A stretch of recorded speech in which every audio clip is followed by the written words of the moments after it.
Chapter 1. A mere glimpse. That's all I ever saw of him the first time.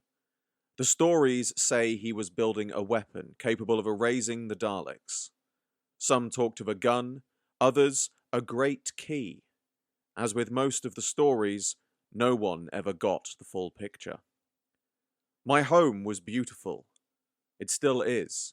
A small moon in the Isop galaxy. Tales of the Doctor visiting another planet, Zarbi, had been told by generation after generation. Sometimes the same man, sometimes a different one, but with the same name.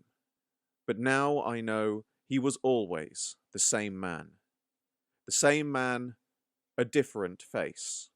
Always coming when he was needed. In the darkest moments, there he was. The Doctor. And of course, that wonderful blue box. I still get shivers thinking about my first time travelling in it. But that's getting too far ahead. The first time you meet the Doctor is the most fantastic, amazing day of your life. That's what you think before you meet him, at least. But when that day comes, you don't realise what comes hand in hand with the Doctor. The fear, the destruction, the death. And yes, you might have an amazing, fantastic time after all of that. But deep down, you always know if you were to see that man again, the cycle would begin anew. I remember hiding, hearing people dying outside, those harsh, metallic cries that preceded the screaming. I was so scared. I daren't breathe. There was nothing but the noise of death and battle, but I knew if I made a single noise, I would be found. I had to move. I had to get away. I wanted to find my family, to know they were okay. I had to get home. When the invasion started, I'd hidden myself in an old barn, about half a mile from my home. I used to play there as a child with my friends. It was always our safe haven. The little nooks and crannies that we could hide ourselves away in, have our little meetings, and planning our adventures. Even during this descent of hell on our little planet, I felt safe there. That all changed when I ventured outside. In the distance, I could see the Dalek ships scanning the surface of the planet, and any little life they might have missed during their first decimation sought out and destroyed. Even as I stared at the bodies of the dead, the scorched landscape, the darkness, the fire, I remember feeling glad that they had missed me. Looking back now, I feel nothing but guilt for being happy around so much destruction. But at the time, it was all I had to keep me going. As I walked carefully through the dead, deep down I knew what I would find when I got home. But I pushed the thought to the back of my mind and pushed forward. Every step thinking I would wake up. Every step thinking this nightmare would end over the next horizon. But it didn't. It only got worse. Every now and again I would come across a Dalek patrol. Some I managed to hide from, others never noticed me.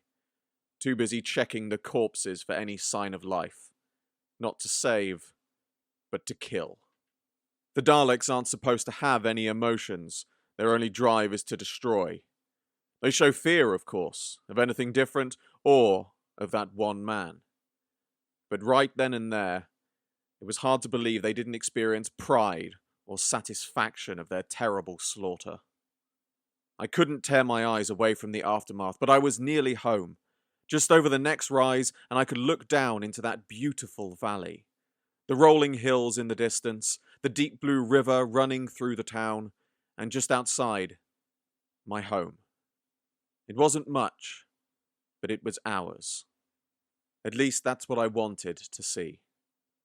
The sight that greeted me, even in my worst nightmares, I couldn't have imagined anything like it.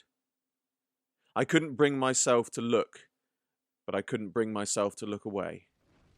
It was like the whole valley was on fire, and the parts that weren't were black, charred by fire, or or shadowed in darkness under the blood-red sky.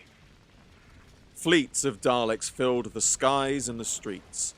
The deep blue river was now running a deep, dark red, speckled only by half-submerged torsos, hands and legs breaking its greasy surface.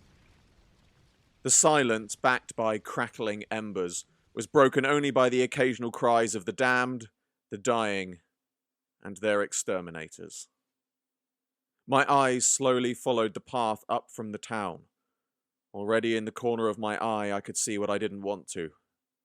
My home. Or at least, what I once assumed was my home. I began to run down the hill, never taking my eyes off the fire that now consumed it. I didn't care that the streets were filled with Daleks. I didn't care that I would be dead 10 times over before I reached the town square. All I cared about in my vain effort to reach my home was to find my family. I refused to believe that they had died, that to the Daleks they had just been another abomination of life that deserved to be killed. But as I reached the outskirts of the town, I heard the cries. Alert, alert, life signs detected.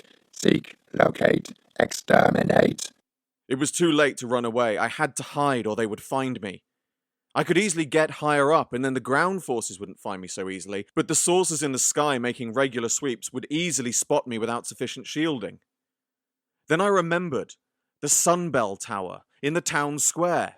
It would normally sound at the first sign of any invasion, but in this instance, the Daleks had destroyed it in their very first attack, signaling the invasion, but all too late for people to be prepared.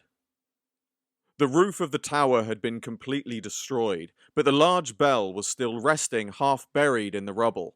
If I could dig under the edge, I could easily hide inside, sheltered and shielded by the thick metal. I hurriedly scrambled my way through the remains of the square, keeping low and moving as slow as I dared to avoid any patrols. Finally, reaching the destroyed doors at the bottom of the tower, I kicked the still smouldering wood panels, squeezed through, and thanking the gods that the stairs inside were still relatively intact, started to climb. Down below me in the streets, the Daleks continued their patrols. Above me, the red sky was filling with more and more saucers, increasing their scans. At the time, I assumed they were simply being their usual ruthless selves, wanting to exterminate any and all life that remained. That we were just a passing fancy on the way to some larger battle.